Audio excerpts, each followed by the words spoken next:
Hey, my name is Joe Edelhuber from Trek AI. We have a new tool called Trek Adventure that I wanted to share with you. It's the easiest way that I know of to integrate literacy with core subjects. So, a lot of states are working on literacy integration, trying to get our kids to read more. We know that it is a foundational way for kids to learn about different subject areas. So, I taught sixth grade science for 15 years. And I was always looking for ways to get my kids to read. Um, and most of the time it was just like News ELA or the textbook. It wasn't very exciting or kids didn't really look forward to it. So Trek Adventure is a platform where you can pick your standards that you're working on in science and put that in a choose your own adventure story for the kids. And I'm going to walk you through that right now. So I just went on Alabama's Science Standards website. No matter what state you are in, this would work. So we're just going to highlight Alabama's today. Um, Even though it pains me a little bit, should have done Georgia Go Dogs. Um, but you can see, this is just their course of study, science, and I picked Earth systems because that's what I taught. I love it. But you can pick anything that you want. You can pick social studies, some standards in social studies. You can pick math standards. I was doing that yesterday.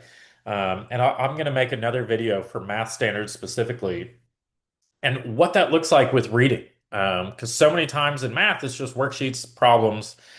Maybe there's word problems or something like that that you could do, but this is going to be a totally new dynamic way to do it. So all I'm going to do is literally copy my standards, and this is what Trek looks like, the teacher side. So I'm going to enable reading. I'm going to go in. This third grade, teachers are going to be able to customize the difficulty reading level for every student, and if we want to kind of go easy on them or stretch them. And what I'm going to pick is a custom topic. And all I'm going to do is literally copy and paste that standard in. I'm going to do a little formatting just for my own uh, sanity here. Okay, but you can see I literally just copy and pasted these standards into this reading window. Another easy integration thing that you can do, you can go talk to, um, oh, that's vocab. So you can add in custom vocab as well. So if I wanted to put in other custom vocab like rivers, oceans, mountains, valleys, you could add that in, but those are already up there. Grammar, this is what I was talking about. You go over to the language arts teacher, say, hey, what are you working on this week? Maybe we're working on adverbs. So I'm going to add in adverbs to my story. I'm going to click next. You can set the availability. So if you want kids to do this during the school day, at home for homework, you can do a lot of different things. We do have text to speech and dyslexic friendly font. What's unique about Trek is that it's going to quiz the students every 5 turns of the page. Um, and so it's going to be really engaging for them. This is the student side of Trek. I'm going to go over here to Trek Adventure. You can see the students get to pick what genre that they read, um, which is fun.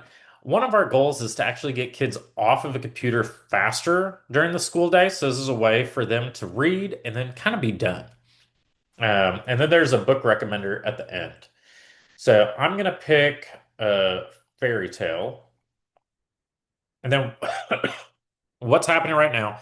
Trek is generating 3 different stories for the kids to pick, or for the student to pick. Now, imagine you have a class of 24 kids. Every single kid is going to be able to pick their own genre and be able to pick what story that they read. So no 2 kids in the class are going to be reading the same story. Um, and so, all right, so we have The Mountain of Glass. That sounds interesting. Finslong River and The Secret of the Frozen Lake. That kind of sounds interesting. I do a bedtime story every night with my kids, and we kind of live the fantasy world that they live in is on this like frozen lake. Okay, so Maya wants to draw a map of all the water in the Enchanted Kingdom. She finds a round lake with still blue water and high above. Okay, yeah, solid ice. So that looks like a glacier. And if you remember what we're working off of, we're working on using models to distinguish between shapes and kinds of land and water on Earth, and obtain information to identify where water is found on Earth and determine whether it's a solid or a liquid. So the whole story is going to be focused on those standards. So we're not going to get off track. We're going to be very focused in. And the whole time, the kids are going to be reading. All right, so Trek's generating our story here. So we should have Maya popped up. I have a second grade son and a fifth grade daughter, and they love Trek Adventure. So my second grade son, he wants me to put his spelling words in every week, and it is super fun for him. And then my daughter loves reading these kinds of stories. So they both like Magic Tree House books, and so this is kind of in that same like wheelhouse for them. So if your kids love Magic Tree House, they're gonna love Trek Adventure. So Maya and Glimmer rested on a mossy stone beside the lake. And I'm not going to read all of this, but your water map is almost ready, Glimmer said. But a true map also shows where water hides. So remember identifying different sources of water. And you can see down here, it is a choose your own adventure style. And so we're going to be walking through this story. We have text to speech, so I'm going to play that so hopefully you can hear. Maya, Glimmer, and Whiff walked to the ocean bay, where sand felt warm under their shoes and the water moved in soft, steady waves. Okay, so we're gonna keep going, and then the kids literally get to pick exactly how they want the story. So I'm gonna have Maya follow the shoreline and mark where the ocean water moves fastest and slowest. Another cool feature that we have is dyslexic friendly font. So if you have students that uh, with dyslexia, then you don't need to buy anything new or, special for them. It's literally just a little toggle that goes back and forth. And you can see the whole story here and the prompts down at the bottom are all going to be with that dyslexic friendly font. And so you could literally just turn it off, go back. Um, and so we have the story going on here. Another thing is there's a little leaderboard for the students after they do their quizzing.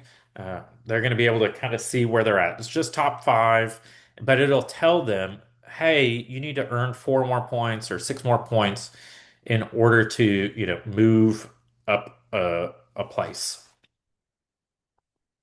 The other fun part about this is the teacher is going to be able to see what the student read, and so they can be able to have some sort of debrief about it. Uh, I love Trek Adventure because every kid gets a unique story, so they actually have something to share. One of the things I always talk about when I do PD is that we want to get our kids away from linear learning, meaning every kid is on the same exact track, they read the same exact thing. It's really boring because then there's nothing unique that they did that day. Kids do like routines and stuff like that. We all know that that's really important for students. But if class is too predictable, they'll find it boring. So now they know they have full control of where this story goes.